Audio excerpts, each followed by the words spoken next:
外界预计，中方将与沙特及其他阿拉伯国家签署几十项协议，能源安全合作得到进一步扩展。值得注意的是，沙特也考虑在与中国进行石油贸易时用人民币结算。除了经济合作，双方政治互信也越来越深。习近平强调，沙特是中国的兄弟国家。沙特国王萨勒曼指出，沙特始终坚定同中国站在一起，在涉及双方核心利益的问题上，中沙向来给予对方宝贵支持。在涉港、南海、人权、冬奥和一个中国等问题上，沙特均支持中方正当立场。中国则始终支持沙特自主探索发展道路，支持沙特为维护本国和地区安全采取的措施，支持沙特在国际和地区事务中发挥更大作用。而对于沙特参与“一带一路”倡议，积极向上海合作组织、金砖国家靠拢，中方也予以坚定支持。3是机制保障强，中沙两国领导人都对双方关系倾注心血，充分利用高访、会见、通话等方式，为双方合作提纲挈领、保驾护航。鉴于沙特在中东的重要地位，中沙在双边合作中的平等参与，各美其美，共同受益，将会树立优秀典型，形成示范效应。那么在能源领域，现在中国是沙特的第一大石油进口国。中国一个国家去年进口的石油占沙特整个出口的27%，然后整个欧洲和美洲加起来进口的沙特的石油只占17%。另外一个就是在新的高科技领域，甚至在一些安全领域，比如在核能啊，在那个新能源啊、航空啊这些领域，最近几年我们跟沙特合作也很多的，所以中沙关系现在确实是对双方都很重要。习近平主席还将分别出席2场重要峰会，首届中国阿拉伯国家峰会以及中国海合会峰会。事实上，中国和阿拉伯国家之间的关系源远流长。新中国成立70多年来，中国同阿拉伯国家相互尊重、平等相待，互利共赢、互学互鉴，友好合作广度深度实现历史性跨越。2016年1月，中国政府制定了首份《中国对阿拉伯国家政策文件》，对中阿合作的重点领域和优先方向作出规划。近年来，中国和阿拉伯国家在彼此对外战略中的地位显著上升，中阿建立了全面合作、共同发展、面向未来的战略伙伴关系，并在双边层面建立了12对战略性质的伙伴关系。阿拉伯世界成为中国战略伙伴关系高度密集的地区。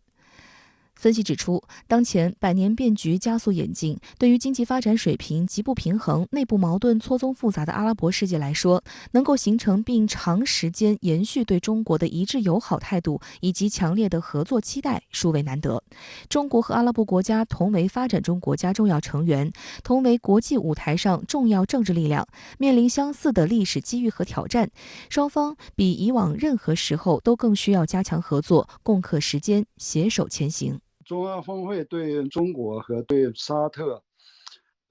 海湾国家、阿拉伯世界来说都有很重要的意义，甚至在一定程度上，它在全球的层次上也有它一定的意义，因为这是阿拉伯国家和一个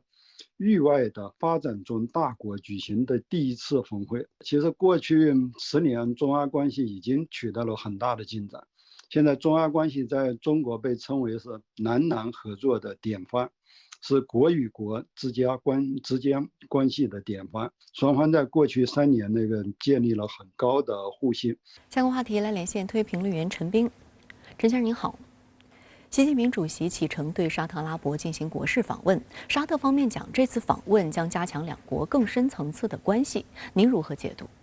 主持人好，习近平访问沙特之所以举世关注，是因为目前世界格局处在快速变化之中，沙特及中东国家如何与中美交往，怎样站位，不仅事关地缘政治，也事关经济格局。我们都知道，美国和沙特的关系正处在低潮。拜登有关沙特人权的观点，把沙特称作是贱民，令沙特和中东国家非常不高兴。今年7月，拜登访问沙特时，与王储直碰了肘，连手都没有握一下。而习近平访问沙特，沙特方面早就在加热，不仅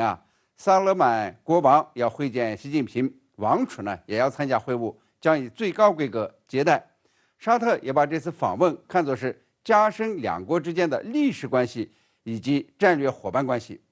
从地缘战略上看呀，这个沙特和中国呢在相向而行。按照西方媒体的观察是，沙特已把中国加入到自己的朋友圈，将制定一个新的对华战略，而美国呢在圈外。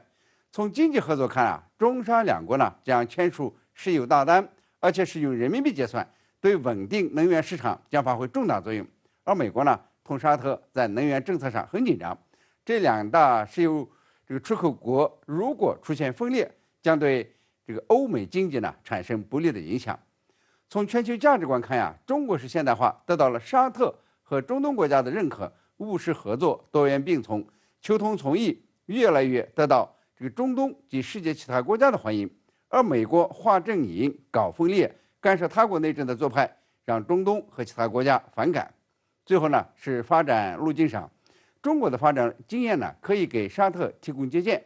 沙特呢，正设法从单一的能源出口国发展成技术、军备、旅游、智能城市这个新行业全面推进的国家，从而摆脱经济对石油的依赖，实现沙特经济的多元化愿景。这4方面的因素呢，使得习近平访问沙特呀，显得是非同寻常，也说明沙特所说的与中国加深深层次关系的指向所在。而王毅外长也说，中国将沙特置于外交全局的优先位置，所以呢，这个全球啊都在关注习近平的沙特行。习近平主席也将出席首届中国与阿拉伯国家峰会。那为什么说这次峰会具有里程碑意义呢？首届中阿峰会之所以具有里程碑意义，就在于这个中国与阿拉伯国家的关系提升，把中阿合作呢推到一个全新的高度。中阿关系的主旋律呢是合作共赢、开放包容、互学互鉴、互利共赢。那么从2004年举办中阿合作论坛至今呢，已经有18年的时间。中阿关系呢，在许多方面都创造了典范，给动荡的世界带来合作共赢的新希望。现在把中阿合作论坛升级为中阿峰会，它不是简单的升级版，而是中阿呢在各个领域的合作达到一定的深度和广度后的质的飞跃。阿拉伯国家呢，长时间都能够与中国合作，实在是不容易。这其中的奥妙呢，就在于双方呢只管合作，而在主权、价值观和意识形态方面没有任何要求，这信任感呢反倒建立起来了。也因此呢，中阿合作从石油进出口拓展到了大型的基建项目建设、5G 通讯设施建设，甚至呢到研发军用无人机。中阿共赢呢，从经贸领域拓展到了旅游、文化、地缘政治。中国的平等互利和自身发展呢，也让阿拉伯国家呢有了新的选择。就像有些国家所说的：“嘿，我们还有其他选择呢，外面呢不只有你一个花生洞。”所以这中阿关系呢就进入到了全面合作的新阶段。“一带一路”呢更是给这个阿拉伯国家的发展和互联互通打开了通道。阿拉伯国家的媒体透露这次中阿峰会可能呢会签署类似于中阿自由贸易协定的文件，中阿关系呢将升级为战略性关系。这阿拉伯国家呢也将进一步的向中国开放，因为中国在很多方面能够为他们的未来愿景提供实现的路径。在他们眼中呢，中国是拥有独特能力的可以长期合作的伙伴。中国购买他们的石油，建设他们的城市，提供使他们变得智能化的技术，并且帮助他们实现经济多元化，转向绿色能源。换句话说呢，这次峰会将会为中阿全面合作打开大门。好的，也谢谢陈先生跟我们共同在线分享您的观点，谢谢。